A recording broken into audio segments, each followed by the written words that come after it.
Ya, pada kesempatan ini kita akan membahas tentang ekstraksi informasi atau lebih tepatnya lagi adalah ekstraksi relasi antar entitas. Di sini kita akan menggunakan referensi yang utamanya adalah kita lihat yang adalah referensi utama adalah ini. Belum saya share.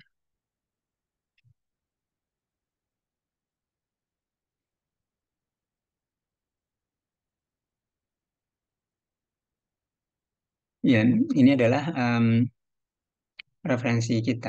Ya, saya ambil dari sini.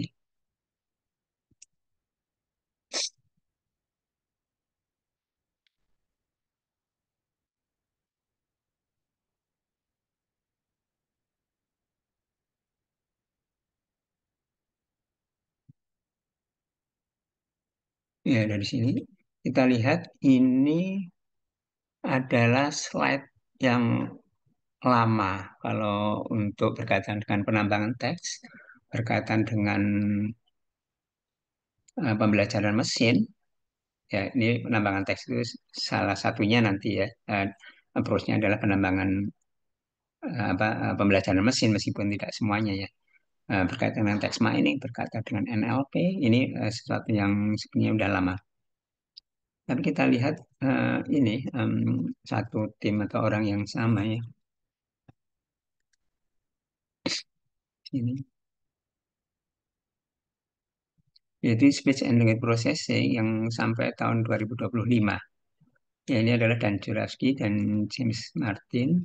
Ini adalah eh, Dan Jurafsky yang sama seperti tadi ya, Dan Jurafsky. Jadi orangnya sama dengan Dan Jurafsky-nya. Ini di sini ada information extraction. Ini kita lihat tahunnya tahun 2025 Januari. Ya. Kemudian dalam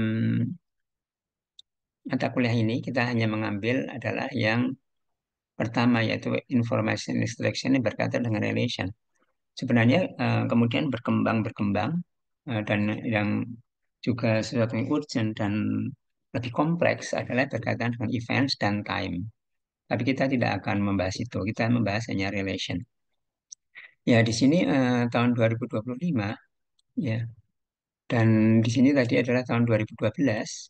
Pada intinya apakah itu information extraction atau dalam khususnya adalah relation extraction. Di sini relation ya, relation extraction itu konsepnya apa itu relation extraction, yaitu kita bisa lihat dari slide yang ini ya, yang tahun 2012 dan ini slide saya kira satu slide yang bagus. Hanya di sini di yang tahun-tahun sekarang perbedaannya adalah dengan algoritmanya. Ada penambahan khususnya yaitu di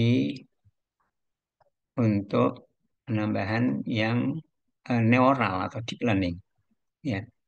Yang neural jadi di sini ini eh, dapat dikatakan sama-sama semua supervised learning, kemudian ya yang beda adalah neural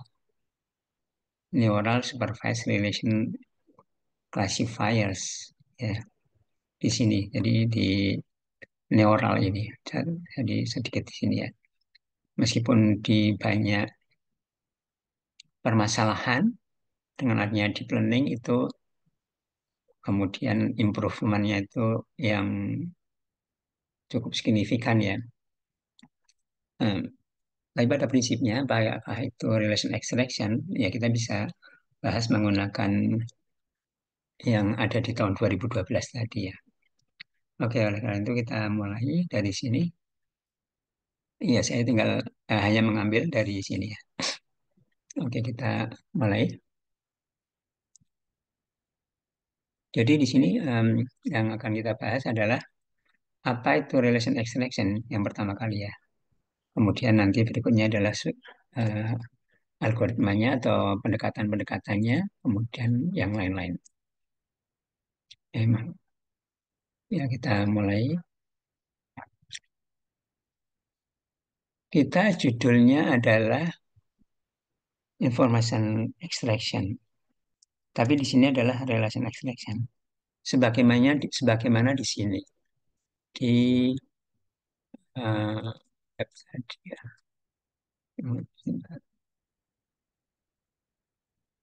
Ulang lagi. Sebagaimana di web ini, ya. Ini ada em, information extraction. Ya, ini ada relation extraction. Ya, apa hubungannya information extraction dengan relation extraction? Yang kita lihat di sini.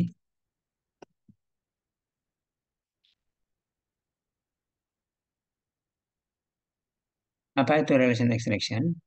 Misalkan contohnya seperti ini. Ini ada satu teks di sini yang kemudian masih ada kelanjutannya titik-titik di sini ya. Jadi ini suatu contoh teks atau dokumen atau laporan sebuah perusahaan, misalkan ini adalah teks ya. Jadi eh, ini teks, kemudian diekstrak. Diekstrak itu diidentifikasi. Diidentifikasi, diekstrak itu maksudnya diambil dari laporan ini, bukan dari Wikipedia, bukan dari internet, tapi dari sini ekstraksi untuk diekstrak relasi-relasinya berdasarkan hanya dari internal dokumen ini. Ya, ingat ya, berdasarkan internal dokumen ini. Ya, di sini relasinya itu misalkan di sini ada perusahaannya namanya IBM, IBM di sini. Kemudian lokasinya New York. Jadi IBM, kemudian di sini ada New York. IBM hubungan dengan New York apa? Relasinya, yaitu eh, lokasinya in di sini. In kan berarti lokasi ya, berada. Kemudian ini masih berkaitan dengan IBM atau pendirian ya. Pendirian perusahaan yang namanya IBM dan pendiriannya di New York. Kemudian tanggalnya. Ya di sini disebutkan tanggalnya 16 Juni 1911. Ya, di sini Juni 16. Jadi dengan adanya on di sini ya kita berarti artinya tahu tanggalnya, tanggal. Kemudian hmm, di sini disebutkan nama aslinya, meskipun tidak eksplisit nama aslinya, sebagaimana juga lokasi dan tanggal. Ini S gitu ya.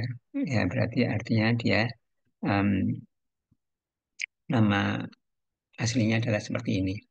Ya, ini adalah ekstraksi relasi, diekstrak, diambil, diidentifikasi relasi antar entitas, khususnya adalah name entity, entitas bernama. Kita sudah mempelajari name entity recognition. Nah, setelah di recognize, setelah dikenali name entity, kemudian dicari relasinya. Em, Biasanya yang sebagai dasarnya yang dipelajari adalah ini adalah relasi yang kompleks. Yang dipelajari adalah yang bentuk yang dasarnya, yang lebih sederhananya, ya yaitu di sini em, yaitu di sini adalah yang triples. Triples itu artinya dua entitas IBM dan entitas 1911 atau mungkin kalau year ya 1911, kalau date berarti ya tanggalnya ya. Eh, Tahun atau tanggal itu entitas ya di sini. Eh, apa, dianggap sebagai entitas. Kemudian di sini triples yang lain, IBM dengan New York. Ya, triples itu adalah dua entitas dan relasinya. Dua entitas dan relasinya. Jadi di sini untuk relation extraction itu dari triples triples seperti ini, triples triples nanti triples yang lain kemudian bisa nanti dikumpulkan atau diagregasi menjadi seperti ini. Ya. Jadi relation extraction itu adalah menghasilkan triples. Ini contoh mengekstrak relasi yang berupa triples. Triples itu lagi tadi ya, antara dua name entity dan relasinya dari teks. Ini contohnya adalah apa yang disebut dengan di Wikipedia entry yaitu info box. Ini adalah bentuk seperti ini info box. Jadi triples antara Stanford University dengan ini. Seperti misalkan contohnya di sini em, Stanford University dengan motonya, Stanford University dengan apanya. Kemudian relasinya adalah ini, moto, moto in English dan lain-lain. Ini info box, ini adalah triples triples yang diekstrak dari teks ini. Ya,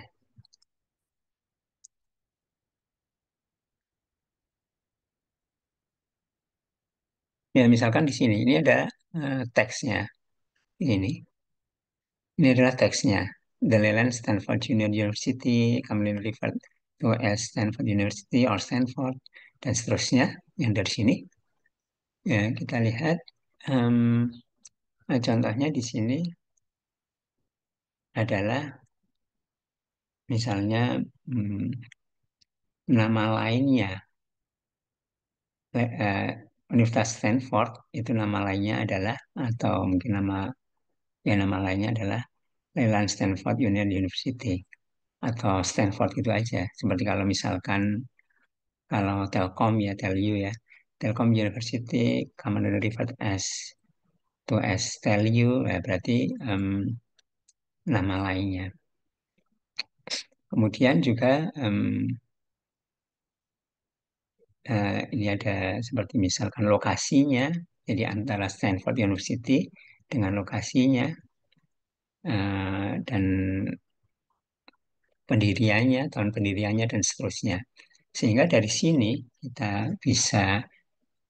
teks ini kita bisa ekstrak triplesnya, yaitu antara semua dengan Stanford, Stanford, Stanford, Stanford ya, karena kita membahas tentang Stanford University di entry-nya. Ini jadi oleh karena itu semua Stanford seperti halnya di sini, semua Stanford. Kita akan membangun info box ini jadi equivalent nama aliasnya berlokasi dari sini lokasinya adalah Stanford adalah Research University. Stanford Stanford University berlokasi dekat Palo Alto. Stanford didirikan pada tahun berapa? Kemudian Stanford itu didirikan oleh yang orang bernama Leland Stanford, misalkan seperti itu. Sehingga dari sini, dari teks ya seperti ini, jadi info box. Itu adalah contoh relasi, ekstraksi relasi. Mengapa relation extraction itu diperlukan? Karena untuk membangun knowledge base yang terstruktur. Sebenarnya dengan tidak terstruktur, seperti teks itu bisa ada, kita bisa cari ya ininya apa informasi-informasinya, tapi dengan terstruktur baik oleh atau untuk keperluan manusia atau keperluan aplikasi tertentu bisa lebih membantu. Ya, jadi um, usernya bisa manusia, bisa aplikasi yang membutuhkan yang terstruktur. Terstruktur itu misalkan apa? Aplikasinya, yaitu database ya, seperti database relasional misalkan. Kemudian juga bisa untuk me- meningkatkan, menambah informasi-informasi di knowledge base. Seperti ada yang namanya Thesaurus Wordnet, Freebase di Wikipedia, di mana informasinya adalah informasi terstruktur ya bentuknya seperti yang tadi dan infobox tadi. Jadi nambah lagi dari teks Wikipedia itu ditambah lagi ke knowledge base yang ada. Kemudian juga bisa mendukung aplikasi-aplikasi atau tas-tas di penambangan teks seperti misalkan question answering. Ya, seperti di sini misalkan pertanyaannya, questionnya adalah seperti ini. Cucu dari aktor yang membintangi film IT siapa? Nah, ini kan sebenarnya adalah relasi-relasi. Siapa yang membintangi film IT? Kemudian ada eh, ini apa? Aktor di apakah ini aktor?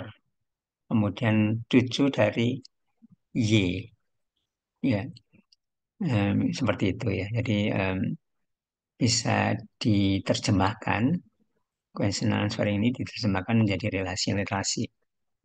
Maksudnya di prosesnya, kalau relasi-relasi ada, artinya relasi-relasi itu bisa digunakan untuk menjawab pertanyaan ini. Tapi bagaimana caranya mengekstrak relasi triples dari teks? Ya, di sini salah satu bentuk standarnya adalah kita sudah mempunyai relasi. Jadi relasinya sudah kita tentukan. Untuk sebuah korpus misalnya, kita sudah menentukan ini contohnya, em, kita mempunyai 17 relasi ya yang sudah ditentukan dan di sini hierarkis ya, ada berkelompok-kelompok relasi family, bisnis, lasting, itu personal sosial, relasi located dan near untuk physical, relasi citizen, resident ethnicity, religion, dan lain-lain ya. Jadi di sini bentuk standarnya itu adalah relasi-relasi itu sudah ditentukan seperti halnya kelas ya. Kelas di klasifikasi, kelasnya ditentukan. Seperti misalnya kelas itu adalah kelas berita untuk artikel-artikel berita, eh, seperti itu. Di sini contohnya adalah 17 ini untuk satu permasalahan. Saya kira permasalahan satu dan permasalahan yang lain tentunya relasinya bisa berbeda-beda. Ya, di sini kita lihat misalkan adalah yang berkaitan dengan physical located, lokasi fisik, ya antara person yaitu name entity atau entitas ya, bukan harus name entity tapi entitas person dengan eh, entitas lokasi fisik politik entity misalnya ini jadi antara he dengan eh, satu tempat itu adalah dia jenisnya ininya apa relasinya setback. Jadi kalau seperti klasifikasi kelas ini atau kelas ini atau kelas ini, yaitu klasifikasinya itu artinya relasinya. Kita memilih relasi yang mana yang udah ditentukan dulu himpunan relasinya. Nah, seperti misalkan ini, ya relasinya adalah ini, physical located. Saya back lagi, ini adalah physical located tadi ya, physical located, physical physical located. Ya ini seperti itu. Kemudian juga kalau misalkan ada satu potongan teks seperti ini, XYY, the parent company of ABC, ya, di mana di sini ininya, entitasnya, sebuah entitas, atau dalam hal ini adalah name entity, XYZ, Ini adalah jenis name entity-nya adalah organization. Dan jenis name entity di sini adalah organization. Jadi antar organisasi satu ini dengan organisasi yang lain, di sini salah satu kemungkinannya itu adalah relasinya adalah part whole subsidiary. Jadi anak perusahaan atau induk perusahaan seperti XYZ adalah induk perusahaan dari APJ. Ini adalah teksnya ya.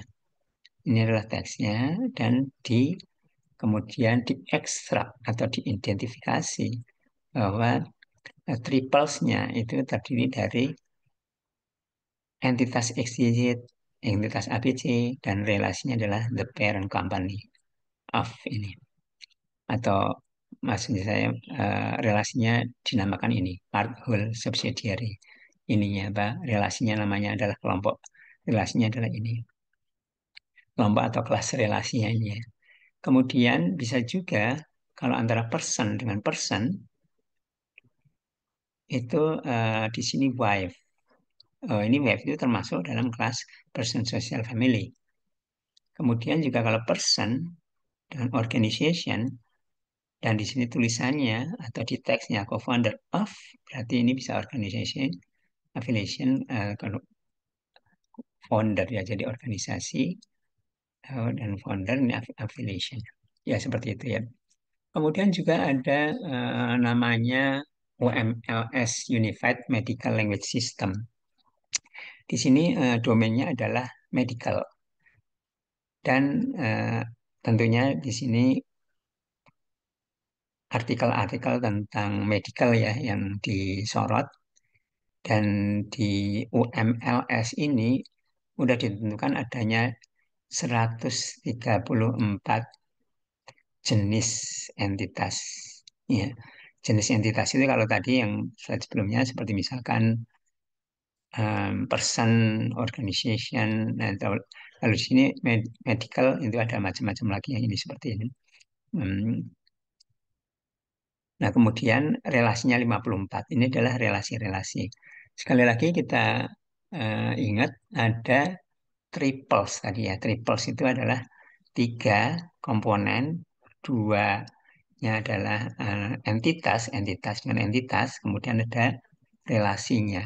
Bagaimana kita mengekstrak, kita menentukan adanya triples tersebut yang dimana entitas type-nya udah ditentukan, relationnya, jenis-jenis relasi yang ditentukan. Ini contoh untuk MLS. Contohnya adalah seperti ini di medik ini ya.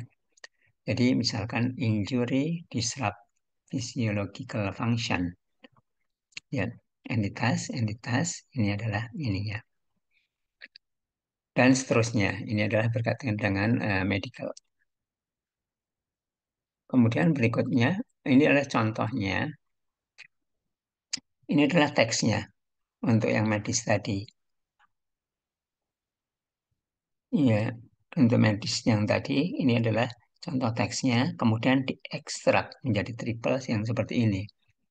Jadi di sini ada ekokardiografi Doppler, ya Doppler ekokardiografi, kemudian ada acquired stenosis, ya, di mana di sini ada stenosis ya di sini.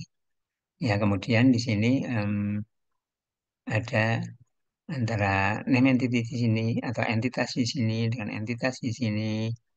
Kemudian ada um, ininya relasinya, ya relasinya adalah diagnos. Di sini kebetulan juga teksnya tertulisnya diagnos.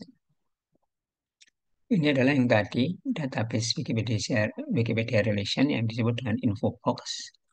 Jadi antara triplesnya itu antara Stanford University dengan di sini tahun pendiriannya, jenisnya private atau publik misalkan gitu, kemudian endowmentnya, presidennya, provostnya, academic staffnya, jumlah studennya, jumlah undergraduate dan seterusnya, seterusnya lokasi. Ya,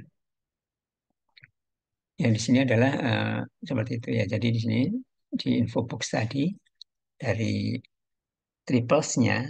Jadi kita adalah kompleks relasinya yang terdiri dari triples, triples yang pertama, kedua, dan seterusnya. Ya, kemudian kalau disimpan dalam database, penyimpanannya bisa seperti ini. Jadi info box, kemudian ada dari Stanford University, native name-nya, motonya, eh, ada establishnya, publisher-nya, tipenya, presiden, provost, city, state, country. Ya, di sini yang diekstrak dari info box tadi kemudian disimpan dalam database seperti ini, misalkan ada em, apa macam-macam tadi, ada lokasi, moto, dan lain-lain. Di sini relasi, database relasi. Jadi ada database yang berisi relasi-relasi. Misalkan database itu dari Wikipedia, itu disebut dengan triples RDF, Resource Description Frameworks. Ini salah satu bentuk dasar yang umum di knowledge base ya, knowledge graph ya. Di knowledge graph itu triple seperti ini. Yang pada intinya di sini adalah subjek, predikat, objek. Triples itu adalah ada entitas subjek, entitas objek, kemudian relasinya itu biasanya adalah predikat. Seperti contohnya adalah di sini. Ada subjek entitasnya, objek oleh entitas yang satunya lagi, kemudian location, yaitu relasi ini sebagai predikat. Kemudian mungkin kita akan menyimpan dalam bentuk database. Ya, database misalkan disebut ada yang dinamakan DBpedia, ya disimpan dalam bentuk seperti ini ya, Golden Gate. Jadi penyimpanannya adalah misalkan seperti ini adalah location, kemudian di apa, San Francisco sendiri ada entry-nya di DBpedia. Ya, di DBpedia yang terdiri dari triples seperti ini, contohnya, triple seperti ini. Ini sebuah database, ini tahun 2012 ya, itu terdiri dari 1 miliar triples ya. Kemudian yang banyak dari yang Wikipedia bahasa Inggris. Ya. Kemudian untuk relasinya, ada juga namanya freebase. Itu relasi yang sering itu adalah people, person, nationality, ya, dan lain-lain.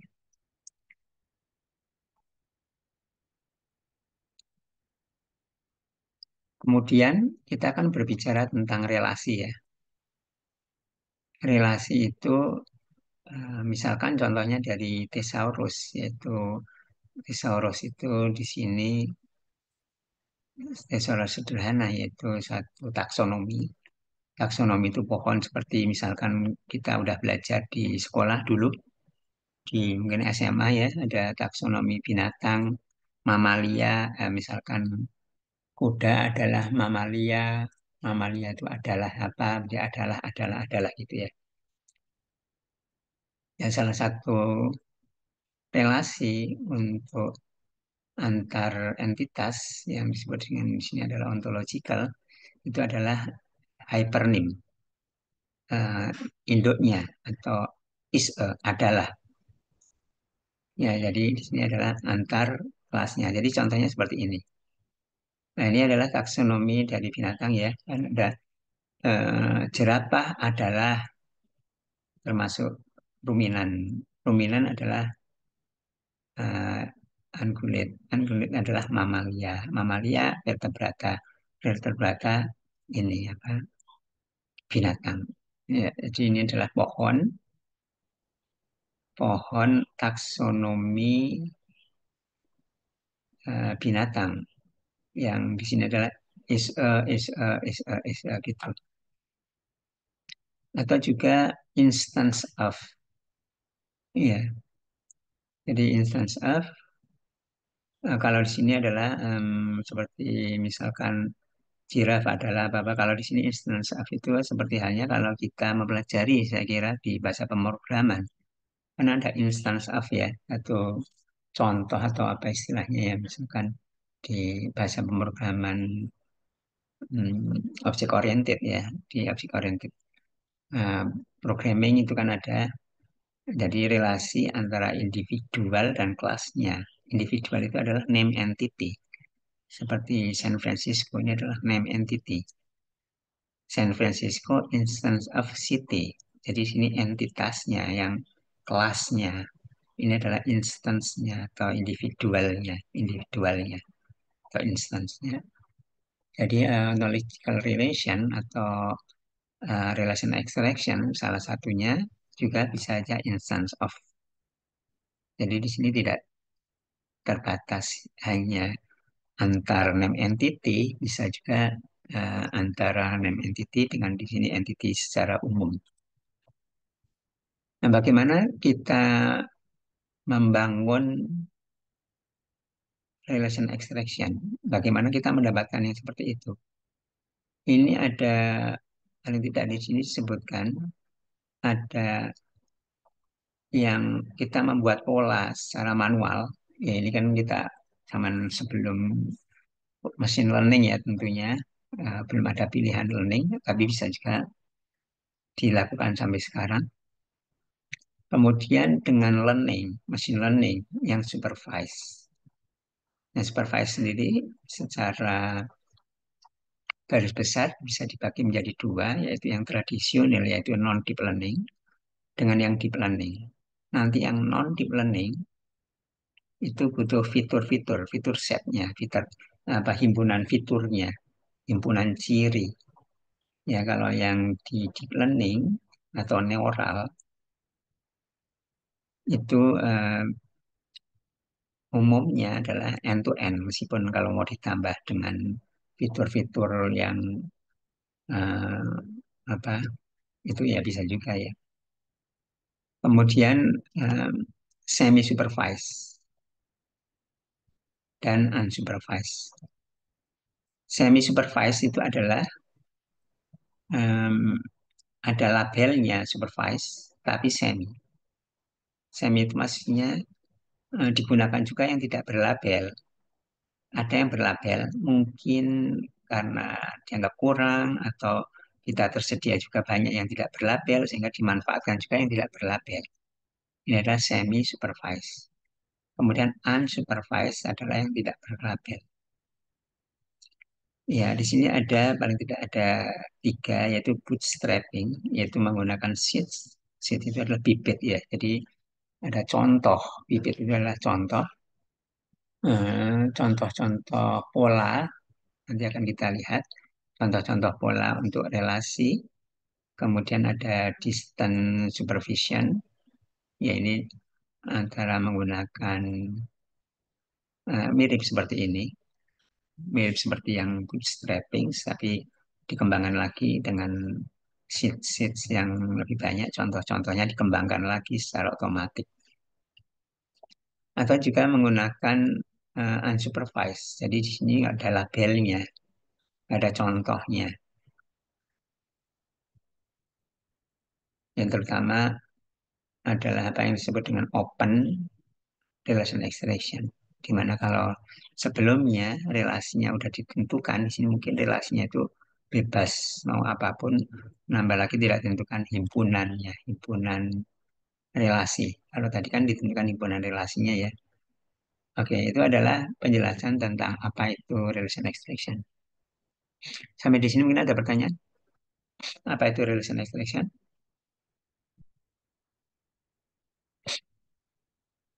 Boleh bertanya sekarang atau nanti juga nggak apa-apa. Ya, ini tadi ada tiga, baik-baik yang di sini. Nah, ini ada tiga em, algoritma atau pendekatan, yaitu pertama yaitu menggunakan manual, artinya tidak learning. Ini learning. ini learning, tidak learning. Ya, tidak learning itu ini kita mencari atau mencoba membangun rules, membangun aturan untuk mengekstrak, misalkan contohnya relasinya adalah is a. Ini kita lihat ada intuisi dari seorang penulis di sini ya. Jadi perlu diketahui ya, kita sebagai manusia yang mempunyai kecerdasan, ya juga saya kira intuisi itu sesuatu hal yang penting ya. Jadi bukan ya katakanlah sesuatu yang tidak ilmiah ya, tapi intuisi itu sebagai sesuatu yang penting. Intuisi juga sebagai logikanya. Seperti ini misalkan contohnya adalah sebuah teks. Sebuah teks pendek, agar is a substance prepared from a mixture of red algae such as Gelidium for laboratory or industrial use. Jadi di sini kita lihat intuisinya, kalau ada teks seperti ini, apa itu Gelidium? Apa maksudnya Gelidium? Gelidium itu apa? Ya, bagaimana kita tahu? Ekstraksi relasi ya, mengekstrak relasi. Contohnya di sini nanti ekstraksi relasi is a, diingat kembali bahwa di relation extraction itu kita mengambil hanya dari sini aja, dari teksnya, bukan dari pengetahuan secara umum, explore, searching di internet atau pemahaman kita, tapi dari sini. Ya, ya di sini kita lihat em, sebagai kuncinya ada red algae such as Gelidium, alga merah seperti misalnya Gelidium. Ya, ya berarti apa itu Gelidium? Ya Gelidium itu adalah alga merah. Ya di sini kan. Bagaimana kita tahu? Ya dari sini, dari teks ini. Jadi such as, kata kuncinya adalah such as. Such as itu artinya di sini untuk is a. Ya, jadi bagaimana kita mengakuisisi atau mendapatkan secara otomatis untuk relasi-relasi hiponims. Hiponim adalah seperti um, apa induknya atau anaknya. Induknya itu adalah is a. Seperti misalkan mobil adalah kendaraan, ya. Seperti kendaraan contohnya adalah mobil, ya, seperti ini such as. Kemudian ada pola seperti ini such as, such, kemudian ini as kalau bahasa Inggris, or misalkan ada mm, mempunyai kendaraan mobil atau yang lainnya apa gitu dan seterusnya. Y khususnya X jadi setback ya seperti ini ada such as dan lain-lain dalam bahasa Inggris. Kalau ada pola teks seperti ini adalah artinya is a. Kita bisa mengekstrak relasi is a. Ya, kita masih membicarakan untuk pola yang menggunakan manual ya. Ya, ini juga tahun 92, jadi masih pembelajaran mesin di sini. Kita tidak menggunakan pembelajaran mesin, masih pola-pola yang menurut dari intuisi, dari dataset, dari korpus, ya, ini contoh-contoh seperti ini. Nah, kemudian Hertz pattern, Hertz itu nama orang tadi ya, yang dia mencetuskan bagaimana relasi itu, khususnya relasi is a, itu relasi itu diekstrak ya, menggunakan pola-pola. Ya, pola-polanya, dan ini contohnya, seperti pola, ini adalah pola, pattern yang dihasilkan dari contohnya seperti ini, ada potongan eh, kalimat atau teks. Dan contoh adalah pattern X and other Y, seperti ini temples, treasuries, and other important. Jadi antara ini dan ini dan ini kan berarti kan setara ya, maksudnya sebagai contoh-contoh. Ya, kemudian nanti kan ya artinya kita bisa eh, me- oh ini adalah ininya apa? Hmm, import civic build dan buildings ini adalah induknya ya is a.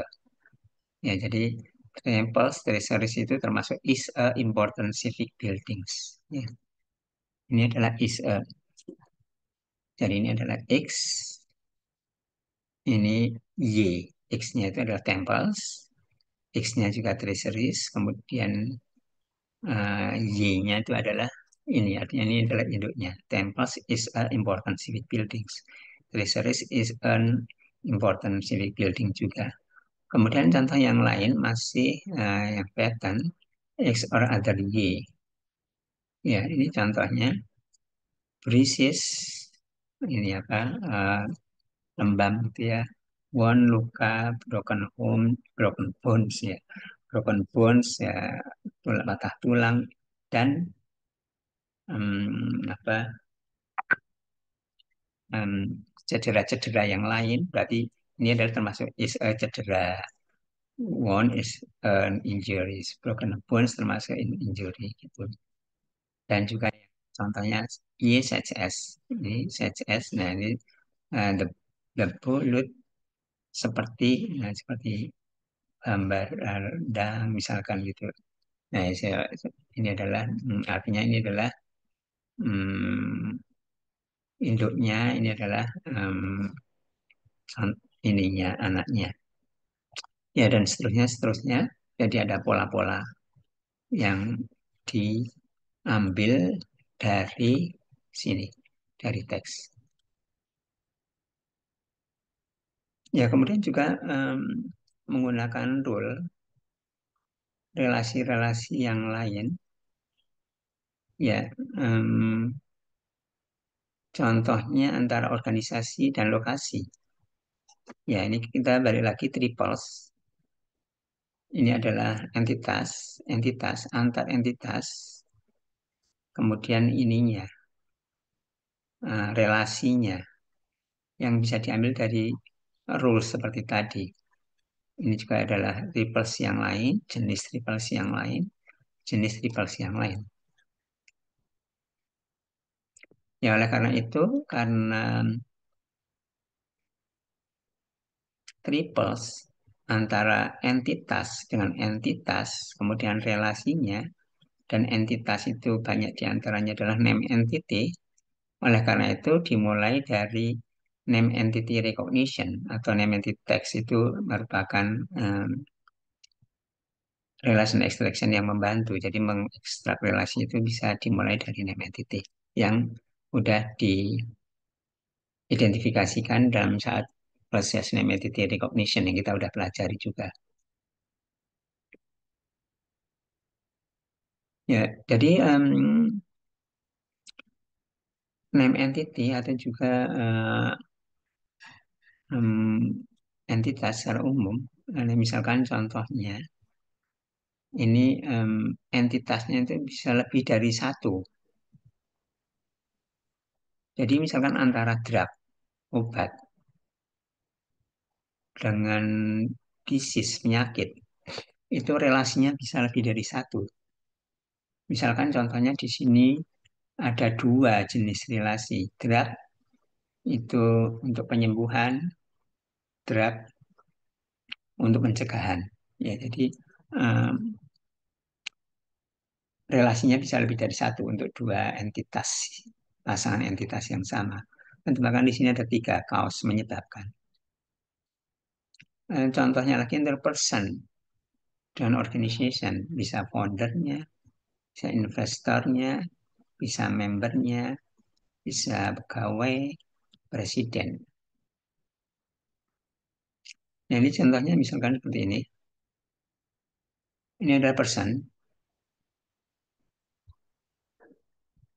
George Marshall, dengan organization dan United States. Ini adalah person, entitas person. entitas organization. Kemudian di sini relationnya. Jadi triple di sini entitas person, entitas organization, dan relasinya. Di mana relasi Josh Marshall itu termasuk kelompok person. The United States termasuk kelompok entitas organization. Secretary of States termasuk kelompok atau kelas relasi position. Ya, ya di sini person dengan person ini bisa juga ada ini apa eh, mempunyai lebih dari satu relasi. Ya, seperti contohnya ini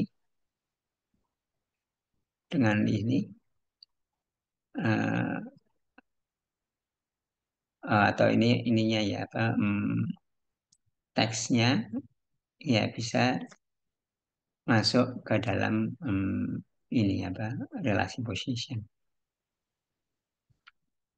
Kemudian contoh yang lain lagi, ya, ya kita barusan membahas secara dasarnya bagaimana kita menggunakan pola-pola yang dibangun secara manual.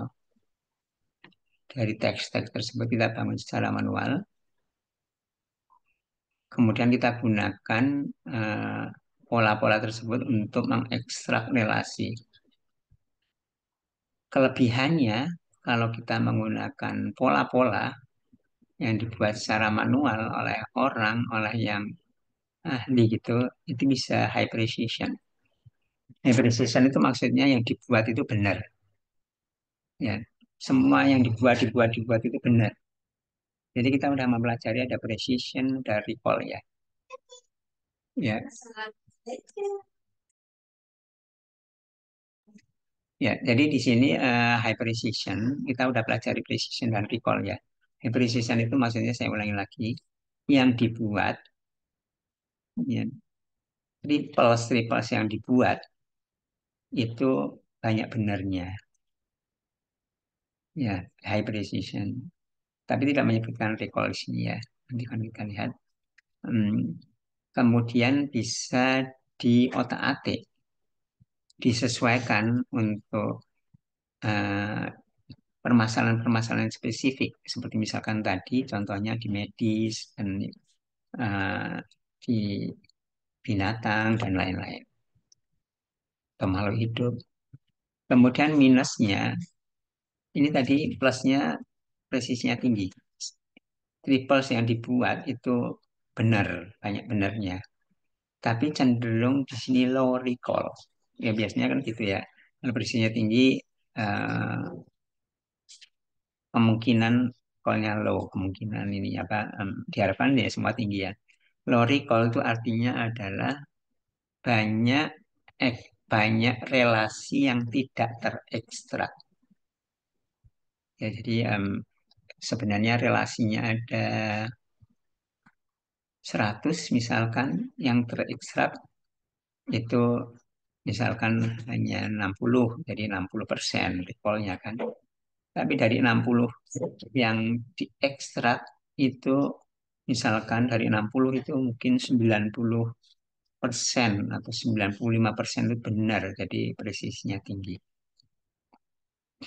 Ya, kemudian juga minusnya itu adalah ya kita harus mikir untuk kemungkinan-kemungkinan polanya itu jenis-jenis polanya gimana sih, apa jenis-jenis triplesnya, pola-polanya, ada macam-macam polanya, apalagi kan kalau em, bahasanya atau teksnya itu variatif gitu ya.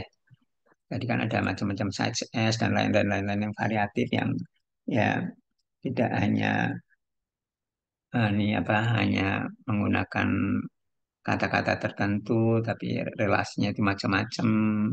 Nah, itu jadi lebih sulit lagi. Ya, kemudian juga itu untuk eh, setiap relasi, kalau ada setiap relasi nanti polanya juga lumayan banyak juga. Oleh karena itu performansnya ya secara overall di sini itu eh, perlu ditingkatkan. Oke, itu adalah menggunakan pattern sebagaimana kalau kita belajar di machine learning itu kita belum learning gitu ya, belum ada proses learningnya. Ya kan awalnya kan seperti itu dulu sebelum maraknya machine learning. Nah, kemudian menggunakan learning. Learningnya adalah supervised, mengekstrak em, relasi dengan supervised learning. Ya. Supervised learning itu bisa dibagi menjadi dua ya. Atau kita ini dulu ya, terlepas dari apakah dia menggunakan machine learning tradisional atau neural atau maksudnya deep learning ya.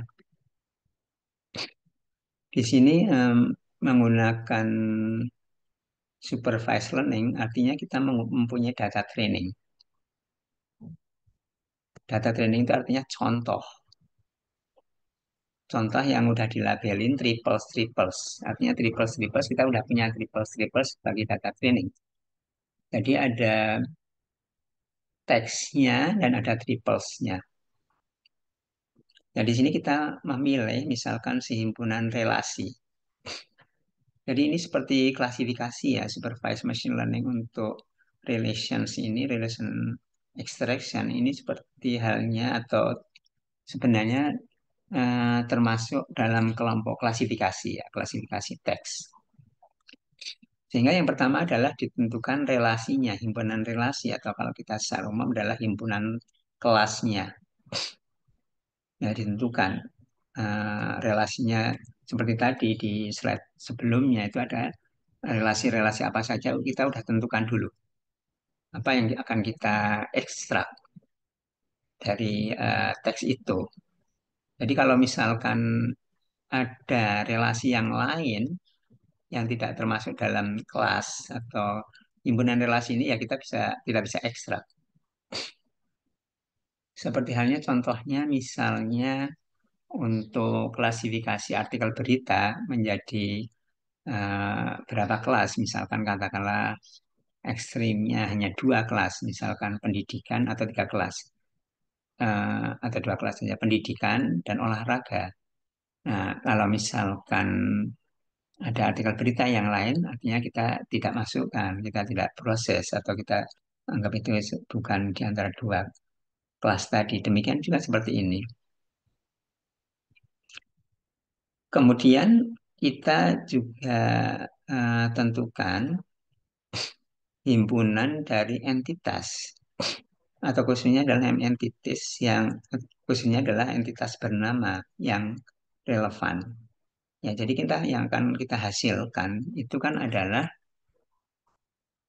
triples ya. Triples itu adalah dua entitas dan relasinya. Ya, ini adalah entitas kemudian relasinya. Kemudian dicari, diidentifikasi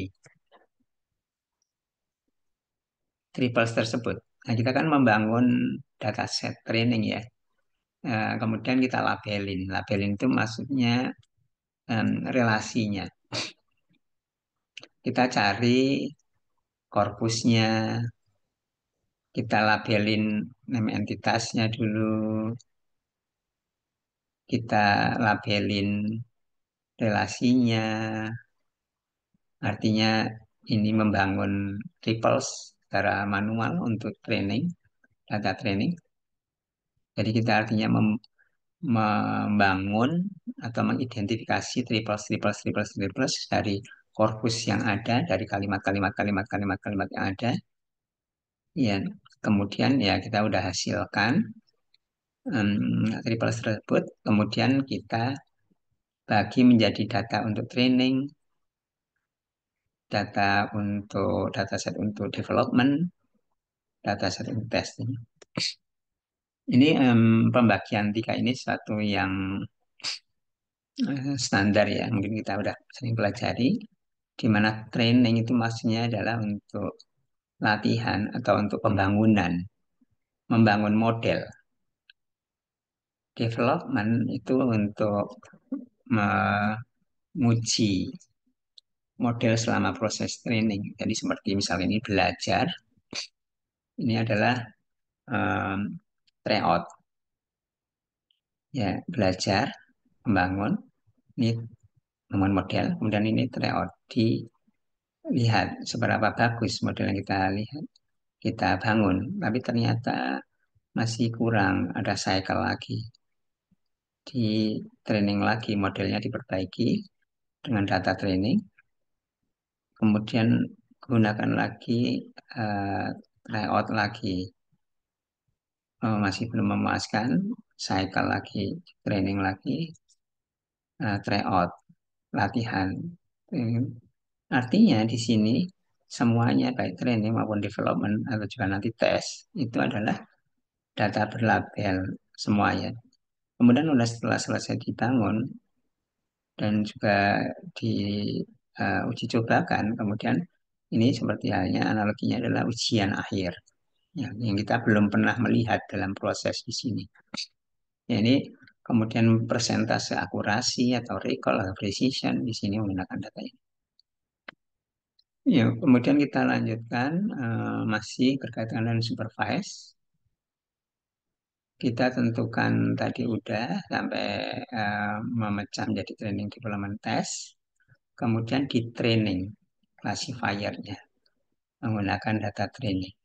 Ya, kemudian data training, kemudian data validation.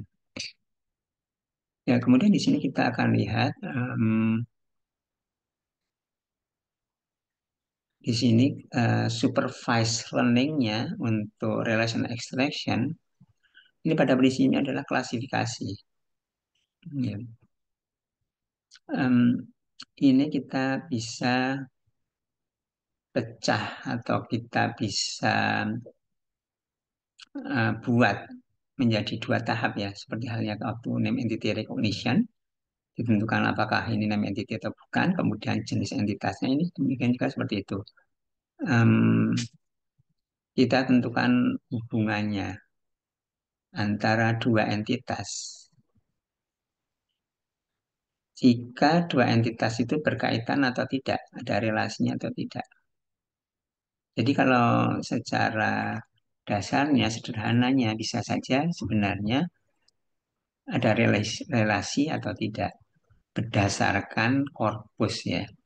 Jadi ada relasi atau tidak itu berdasarkan korpus, berdasarkan teks, berdasarkan kalimat tersebut, bukan berdasarkan pengetahuan umum, bukan berdasarkan searching di Wikipedia, bukan berdasarkan searching di internet, ya. Nah, kemudian kalau relasi berkaitan, ada relasi, kemudian tahap berikutnya bisa diklasifikasikan. Relasinya itu relasi yang mana? Kita udah tentukan himpunan relasi, misalkan seperti tadi ada berapa 18 relasi ininya, himpunan relasinya atau gitu. Jadi kita tentukan ini semacam ini adalah kelasnya. Ya, ini adalah kelas. Eh, di sini kita ada dua tahap. Contohnya bisa dua tahap. Jadi dua tahap itu ya atau tidak. Kalau ya, klasifikasinya relasinya apa. Atau bisa juga langsung sebenarnya, em, antara dua entitas dia relasinya apa langsung. Tapi kalau di sini misalkan dua tahap, yes atau no, kemudian kalau yes, relasinya apa. Nah, kalau misalnya kita menggunakan dua tahap, yaitu ada extra step. Extra step itu maksudnya ditentukan dulu yes no-nya.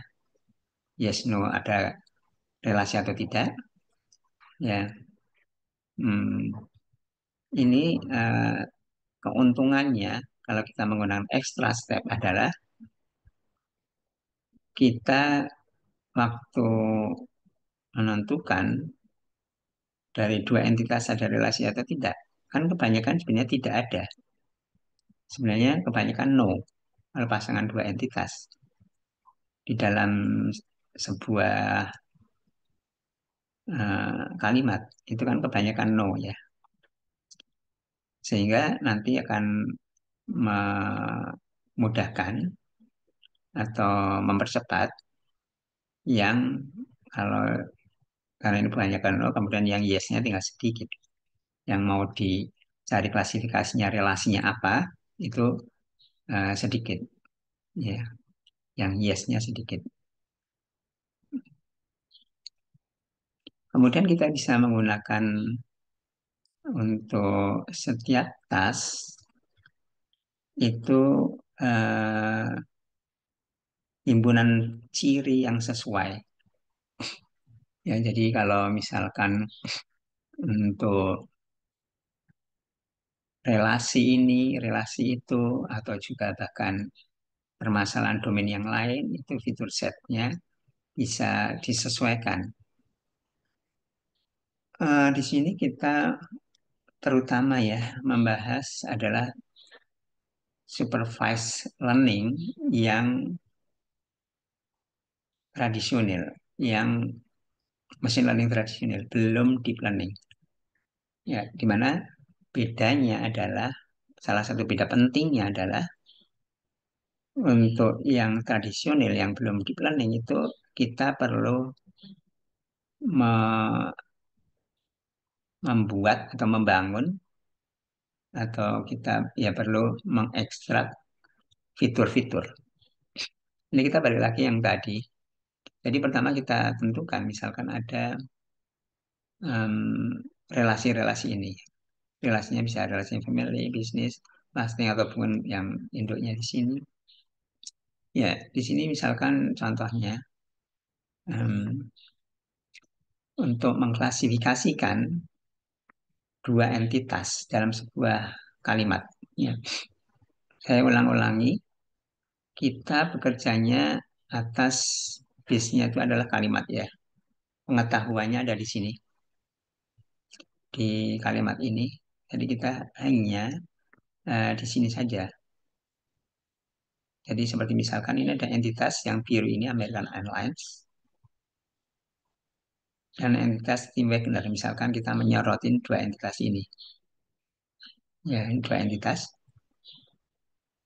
Kemudian di sini kita akan mengklasifikasikan apakah family entitasnya relasinya ini antara American Airlines dan Tim Wagner itu adalah hubungan keluarga atau hubungan citizen warga negara atau hubungan employment pegawai atau tidak ada hubungan atau yang lain-lain subsidiary founder inventor atau yang lain-lain. Ya di sini tadi kita mengatakan di supervised learning bahwa kita perlu fitur. Ya, jadi kalau kita menggunakan misalkan SVM, menggunakan random forest, itu fiturnya bisa juga sih memang kata-kata gini ya, tapi kemudian juga fitur yang penting itu adalah em, kita mengidentifikasikan fitur, seperti contohnya adalah word features, ya kata-katanya. Ya, artinya di sini mention satu, penyebutan yang pertama dengan mention dua. Ya, ya di sini misalkan contohnya adalah kalimat ini American Airlines unit of AMR dan seterusnya. Di sini ada mention satu, mention dua, kemudian head word. Ya, ada di linguistik itu istilahnya head word. Jadi kalau ada satu frase seperti misalkan laptop hitam, head word itu adalah yang penting, kata yang penting. Dari mention satu dan mention dua, contohnya di sini laptop hitam itu adalah laptop atau hitam. Headword itu adalah kalau laptop hitam itu adalah laptop. Laptop baru itu laptop atau baru. Yang jadi head itu adalah em, laptop ya. Jadi seperti seperti itu ya. Kemudian kalau di sini American Airlines. American Airlines itu American atau Airlines? American Airlines itu adalah airlines. Sehingga headword dari mention satu, yaitu di sini entitas satu, itu adalah airlines. Kemudian tim Wagner, nah, ya kalau di orang sana ya, itu orang barat ya, itu kan nama depan, nama belakang. Ya biasanya yang intinya itu adalah nama belakang. Jadi headword dari M1, headword dari mention 2, atau kombinasinya antara dua entitas ya. Jadi kita sedang membahas menggunakan supervised learning, di mana supervised learning itu perlu fitur-fitur, salah satunya fitur adalah yang kelasnya adalah word fitur. Kemudian yang berikutnya adalah himpunan fitur yang masih berkaitan atau satu kelompok dengan words fitur, yaitu adalah bag of words dan bigram dari mention satu dan mention 2, dari entitas satu dan entitas 2. Jadi di sini ada American. American di sini ya. Ada airline, bag of word, artinya American sendiri. Airline juga, tim juga, Wagner juga. Jadi perkata, bag of word. Atau bigramnya. Kebetulan ini juga dua, dua ya, jadi semuanya American Airlines, ini cuma dua bigramnya, tim Wagner. Kita kumpulin lagi fitur yang lain untuk kita gunakan pada classifier supervised learning kita yang khususnya yang tradisional ya, seperti SVM, seperti Random Forest atau yang lain. Ya ini kemudian yang berikutnya fitur apa lagi untuk teks ini? Fitur berikutnya adalah word atau bigram untuk yang sebelah kirinya dan sebelah kanannya dari mention satu atau mention 2. Seperti contohnya mention 2 di sini, sebelah kirinya, kata sebelah kirinya adalah spokesman. Artinya untuk ini, untuk inputan ini, teks ini, itu kemudian fitur yang dimasukkan ke dalam SVM kita itu juga adalah ini, spokesman dan juga set ya. Kemudian juga fitur yang lain, jenis fitur yang lain. Bag of word atau bigram yang diantara dua entitas. Yang kita soroti atau kita sedang ekstrak itu adalah dua entitas. Entitas ini mention 1, entitas 2, mention 2. Nah, kemudian kalau di antara dua entitas itu adalah ini kan, AML, of, immediately, match, ya, spokesman, the unit di antara di sini. Kemudian juga kemudian juga fitur apa lagi yang untuk supervised learning untuk SVM kita misalkan, yaitu uh, tipe name entity-nya itu sendiri. Jadi name entity ini tipenya apa? Oh, M1 itu organization. Mention 2 itu adalah person. Ya, name entity. Dan fitur-fitur untuk mention level. Ya, misalkan konkatenasinya, gabungannya antara dua entitas. Jadi ini juga per entitas, ini juga. Kemudian juga misalkan ini apa, entity level. Ada name atau nominal atau pronoun, kata ganti. Oh, M1 itu adalah name. Mention 2 itu adalah name juga. Ya, jadi ini pilihannya adalah M1 itu name atau nominal atau pronoun. Kalau pronoun itu contohnya adalah ini, it, he. Kalau nominal itu contohnya the company. Kemudian juga apa lagi fitur, jenis fiturnya. Jenis fitur yang lain adalah dari parsing. Jadi parsing itu ada yang disebut dengan konstituensi parsing ya.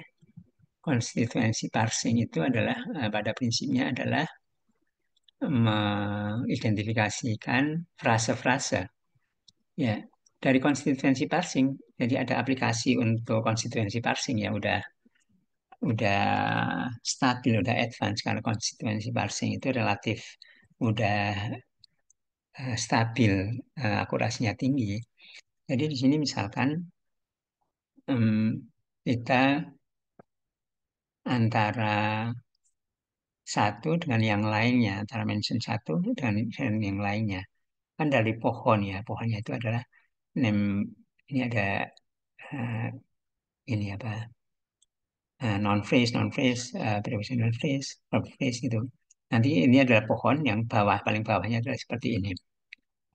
Ya, di sini pohon itu kita bisa lihat ya pohonnya. Jadi misalkan contohnya, mungkin saya buat ini contohnya aja ya, sebentar.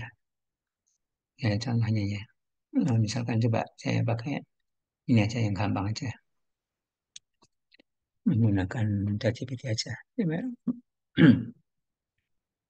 Meskipun nggak sama persis ya.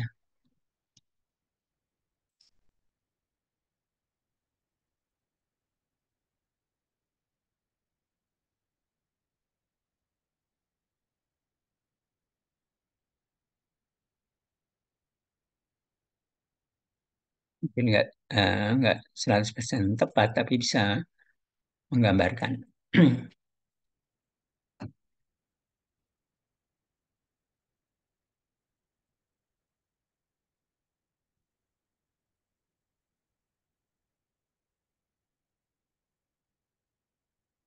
Ya, kita bisa lihat di sini. Jadi untuk kalimat tadi ya, eh, American Airlines, Unit of MR, dan seterusnya, ini konstituensi parsing atau tree-nya bagaimana? Ya, ini bentuknya adalah pohon seperti ini, atau mungkin lebih enaknya lagi gambar seperti ini ya. Jadi ini ada American Airlines, unit. Ini adalah apa? Ini adalah non-phase American Airlines, a unit of. Tapi non-phase ini bisa dibagi menjadi non-phase seperti ini. Atau mungkin kalau lebih hmm, coba kita gambar aja. Oke, jadi seperti ini pohon. Jadi ini adalah ininya root-nya sentence. Ya, kemudian ini adalah leaf-nya, kata-katanya. Yang gambarnya adalah pohonnya seperti ini ya. Jadi ini bentuknya pohon yang di sini digunakan untuk ya ini NP, NPS eh, naik turun ini adalah naik, nah itu maksudnya ke arah sentence, sentence turun itu adalah ini. Kemudian digunakan ini apa ininya ini sebagai fitur. Ya ini sebagai fiturnya adalah ini fiturnya. Ya kita lihat di sini belum muncul lagi masalah. Sehingga juga jelaskan tadi itu. Jadi perlu digunakan aplikasi untuk pembangunan pohon, konstituensi, dan jalurnya. Ya. Dan ini udah ada aplikasi yang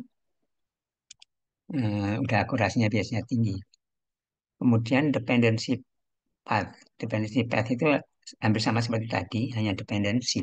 Dependensi itu maksudnya subjek, objek, predikat, dan seterusnya, semacam gitu. Ya. Kemudian di sini cari path-nya. Kemudian yang berikutnya yaitu daftar. Ya, jadi ini daftar itu tentunya dibuat ya daftar gazetteer.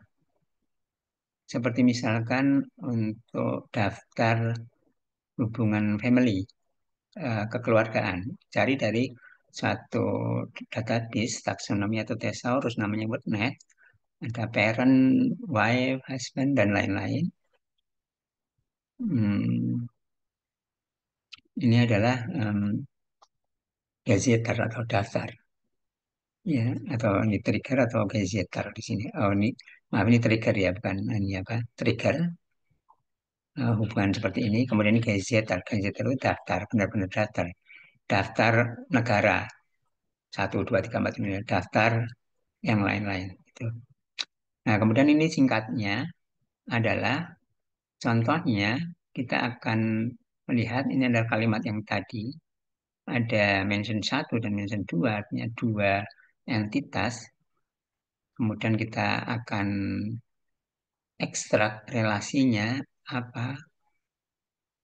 Ya, itu menggunakan supervised learning, seperti misalkan contohnya SVM, dan ada data training. Data trainingnya itu terdiri dari ada himpunan fitur ya, himpunan ciri. Himpunan cirinya terdiri kelompok himpunan ciri yang entity based, himpunan ciri yang word based, himpunan ciri yang sintaktik based. Contohnya kalau ini tipenya organisasi, tipe untuk entitas satu, headnya airlines, dan seterusnya. Yang word base ini yang tadi seperti tadi. Jadi ini adalah ini juga sintaktik, artinya ini NP, kemudian panah. Jadi ini ada fitur, fitur fiturnya adalah ini ya. Atau ini satu satu kesatuan fitur ya. Ini satu kesatuan fitur. Ini satu kesatuan fiturnya seperti itu. Ya, kemudian classifiernya bisa naik bias, bisa SVM, bisa rainforest dan lain-lain. Hanya di sini ini tahun 2012 ya belum disebutkan tentang yang deep learning. Nanti akan kita lihat eh, bagaimana menggunakan deep learning. Ini di training menggunakan data training, kemudian di tune up atau kalau kita seperti tadi latihan ya, menggunakan development set, kemudian hasil akhirnya diuji dan angkanya keluar performansinya menggunakan test set. Oke, sebelum kita berlanjut, saya akan coba lihatin yang secara sekilas yang menggunakan menggunakan ini ya apa di planning ya. Itu hanya sedikit ininya di sini.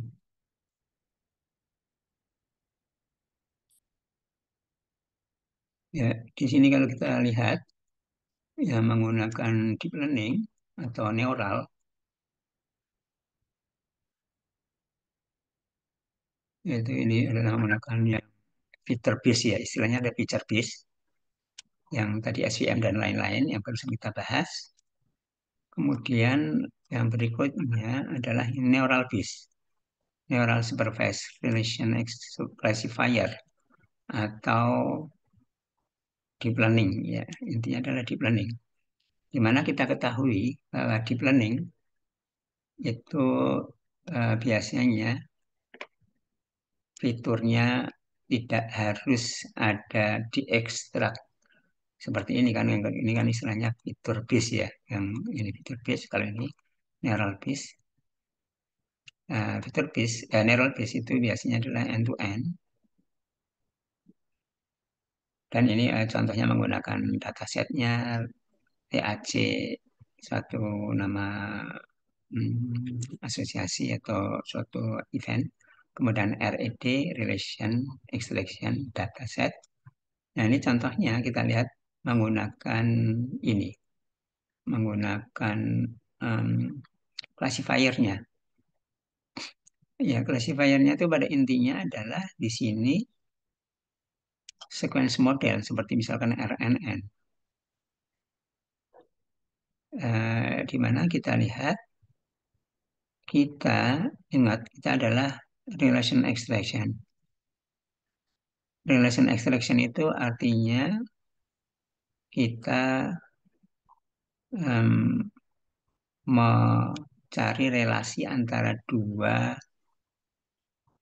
entitas, dua mention. Di mana di sini kita ada mentionnya adalah ini dan mentionnya adalah ini. Misalkan contohnya. Ya, kemudian diklasifikasikan relasinya itu apa. Ya, jadi di sini inputnya adalah um, apa? Bisa sudah berupa seperti ini, bisa berupa udah diklasifikasikan seperti ini menggunakan name entity recognition dan menggunakan yang lain yaitu dependency parsing. Kita tahu bahwa ini adalah subjeknya, ini adalah objeknya. Kemudian ini adalah diklasifikasikan ya.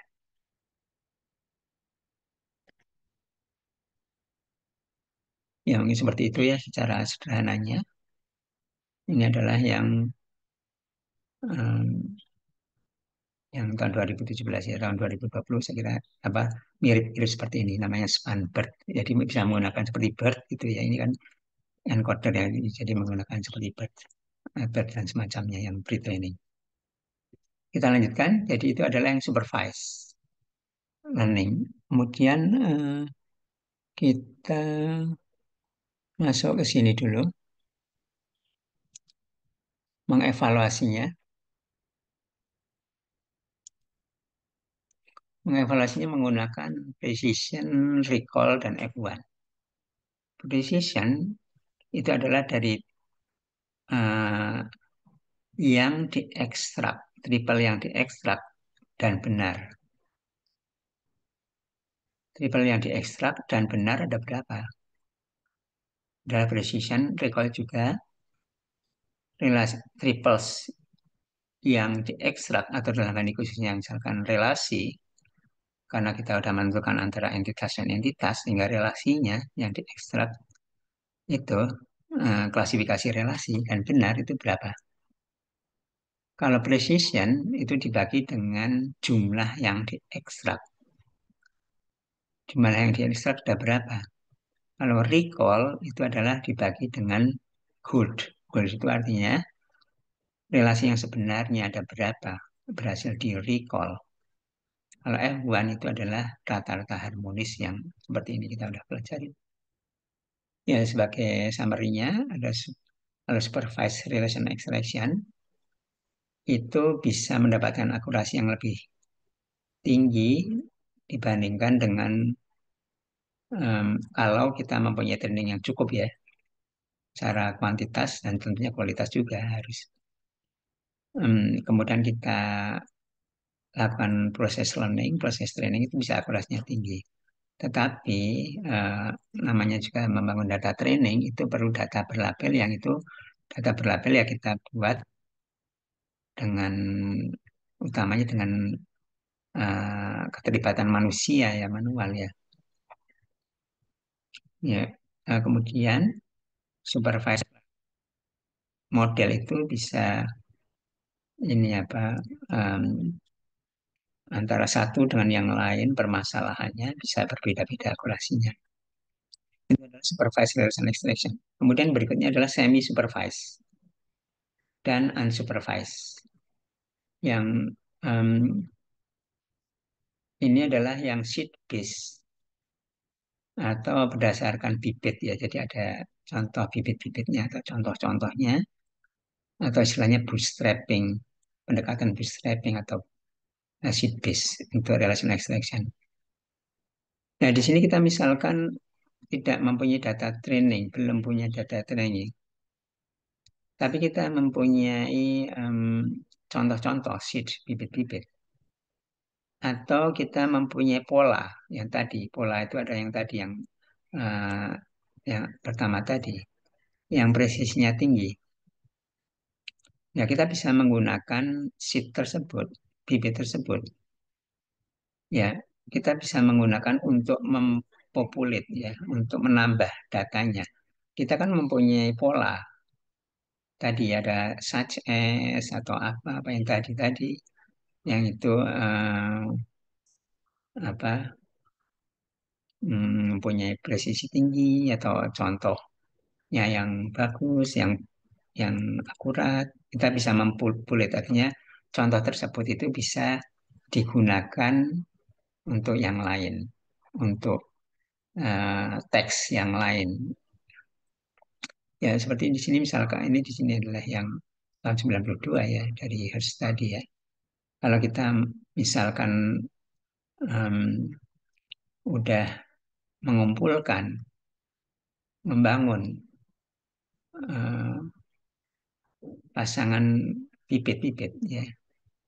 Kemudian carilah kalimat-kalimat yang lain yang mempunyai sama seperti yang udah kita punya ya. Kemudian bisa juga kita lihat konteks antara atau di sekitar pasangan tersebut dan kita membuat generalisasi untuk membuat pattern. Kemudian pattern itu digunakan untuk hmm, menambah pasangan-pasangan yang lain lagi. Ini contohnya seperti ini. Ini adalah sheet tapelnya.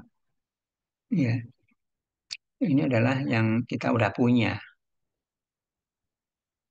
Ya, di sini ada uh, Mark Twain dan Almira. Ini adalah entitas Mark Twain dan entitas Elmira.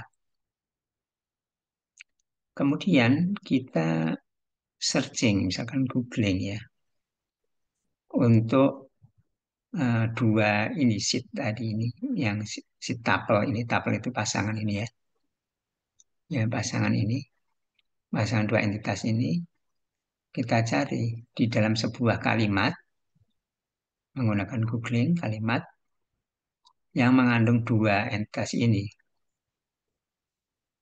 Ya, kita dapatkan misalkan ada sebuah kalimat, sebuah teks di sini. Mark Twain, kemudian Elmira. Ya, kemudian didapatkan ini adalah artinya antara Mark Twain dan Elmira itu relasinya adalah ini, dimakamkan.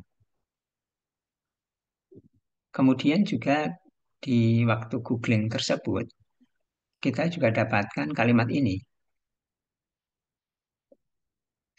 Ya, kalimat ini antara ada Mark Twain dan Elmira juga. Kemudian the grave seperti ini. Ini adalah berarti di sini ada teksnya the explored the grave.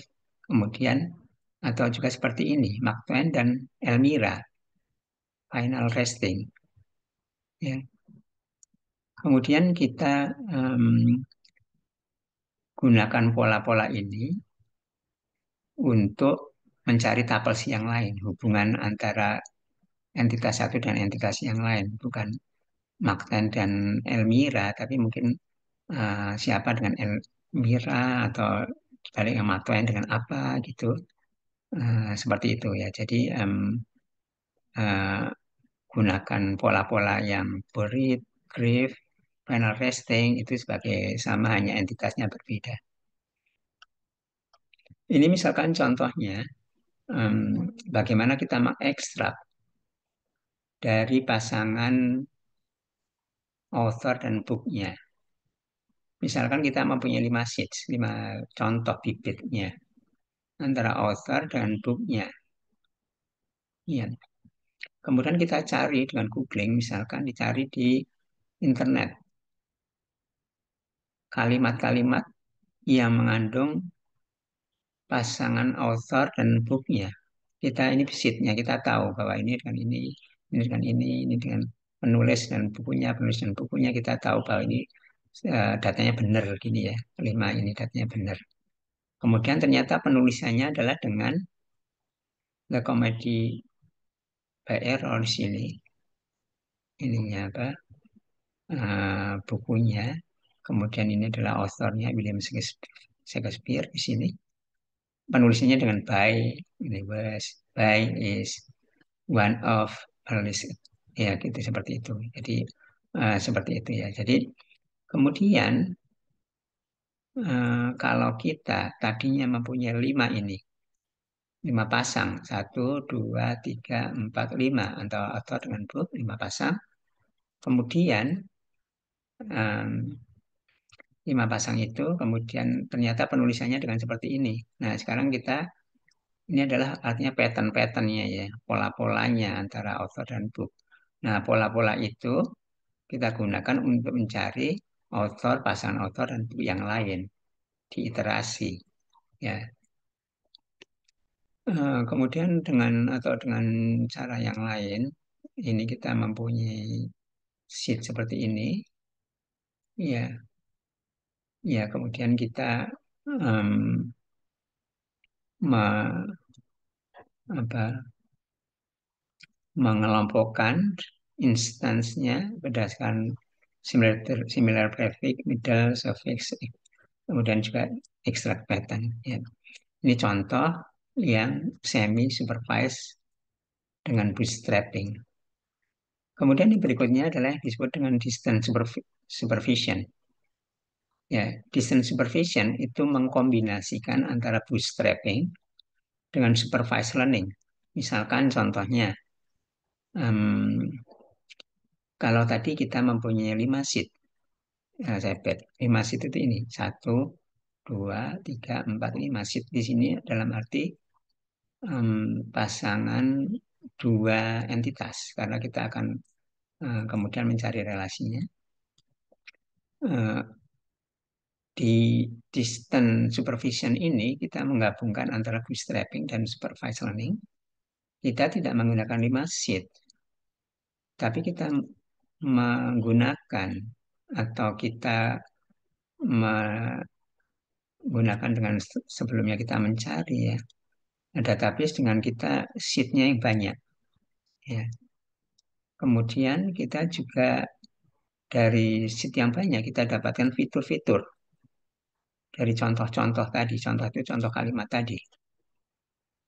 Nah, kemudian setelah itu kita udah dapatkan fitur kan.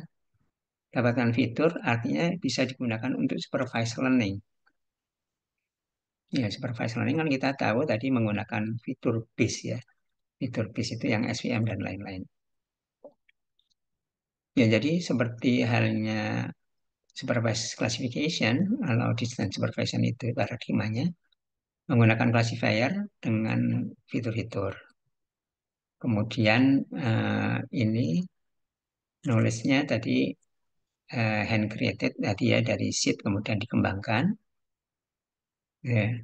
Kemudian kita tidak perlu ada iteratif tadi yang untuk menambah pattern. Jadi patternnya tidak usah nambah tadi kan patternnya perlu tambah lagi ya kalau yang uh, hand pattern tadi. Maaf sebentar. Kemudian tapi juga distant itu seperti unsupervised karena menggunakan data yang tidak berlabel yang banyak. Ya, jadi sini kan data berlabelnya eh, yang tidak berlabel kan juga banyak digunakan. Tadi ya kita lihat di slide sebelumnya. Ya, kemudian tidak terlalu sensitif dengan isu-isu genre atau domain di training corpusnya. Jadi misalkan contohnya untuk setiap relation bound in, kemudian kita eh, cari ininya antara tuple tuple dua ini eh, entitas, kemudian kita cari kalimat-kalimatnya antara dua entitas, misalkan Hubble dengan Maxwell, Einstein dengan Ulm, dan seterusnya. Kemudian diekstrak fiturnya, seperti yang tadi diekstrak fitur ininya.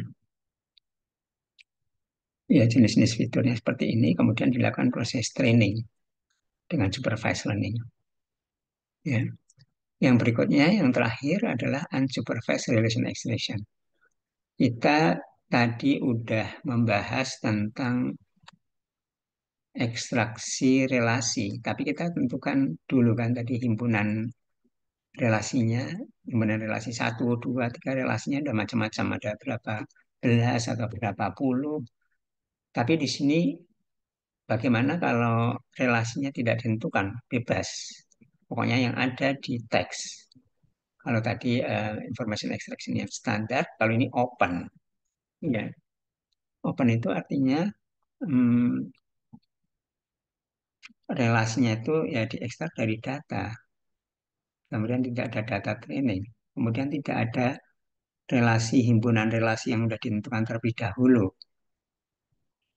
Ya, di sini pada prinsipnya adalah seperti ini langkah-langkahnya. Kita di parse untuk mendapatkan ini apa hmm, tapel, yaitu pasangan tadi yang eh, yang ini apa contohnya seperti ini. Kemudian kita ekstrak semua relasi yang non phrase ya.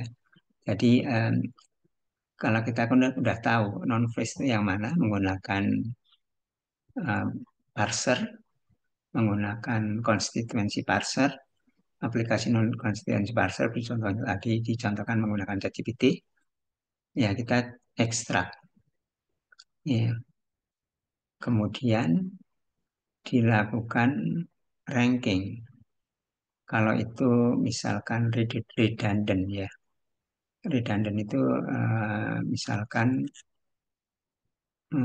misalkan ada antara FCI dengan software development itu ada berbeda-beda ininya. Tesla dengan ini. Ini contohnya ada di mana ya? Tadi ada contohnya. Ya, ya. Jadi di sini artinya mencari dari teks-teks itu yang redundant itu maksudnya em, kan kalau open itu em, misalkan Tesla itu bisa aja Tesla itu atau misalkan contohnya Soekarno-Hatta. Ya, Soekarno-Hatta di sini adalah misalkan em, Tangerang. Soekarno-Hatta berlokasi di Tangerang, sama Soekarno-Hatta berlokasi di Bandung. Nah, itu kan ada Soekarno-Hatta yang airport, ada Soekarno-Hatta yang jalan, misalkan seperti itu. Tapi pada intinya adalah di sini adalah cari dari internet.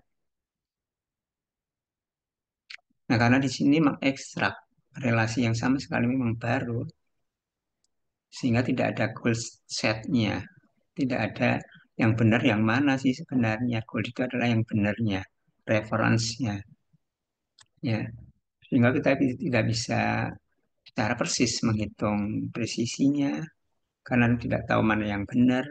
Kita tidak bisa menghitung recall-nya, karena kita tidak tahu mana yang kelewat belum diekstrak. Ya, tapi kita bisa menggunakan eh, aproksimasi ya untuk presisi. Ya, jadi di sini ini em, yang diekstrak yang dan benar benar itu maksudnya dicek secara manual lagi ya. Kemudian dibandingkan dengan total yang diekstrak. Ya, atau juga bisa juga untuk menggunakan eh, level yang berbeda untuk recall, untuk menghitung presisi. Kalau presisi 100 new relation, berapa presisinya? 10.000. Kemudian eh, dari sampelnya, kemudian dievaluasi recallnya. Ya, saya kira seperti itu. Silakan, mungkin ada pertanyaan, saya matikan dulu ininya, recordnya.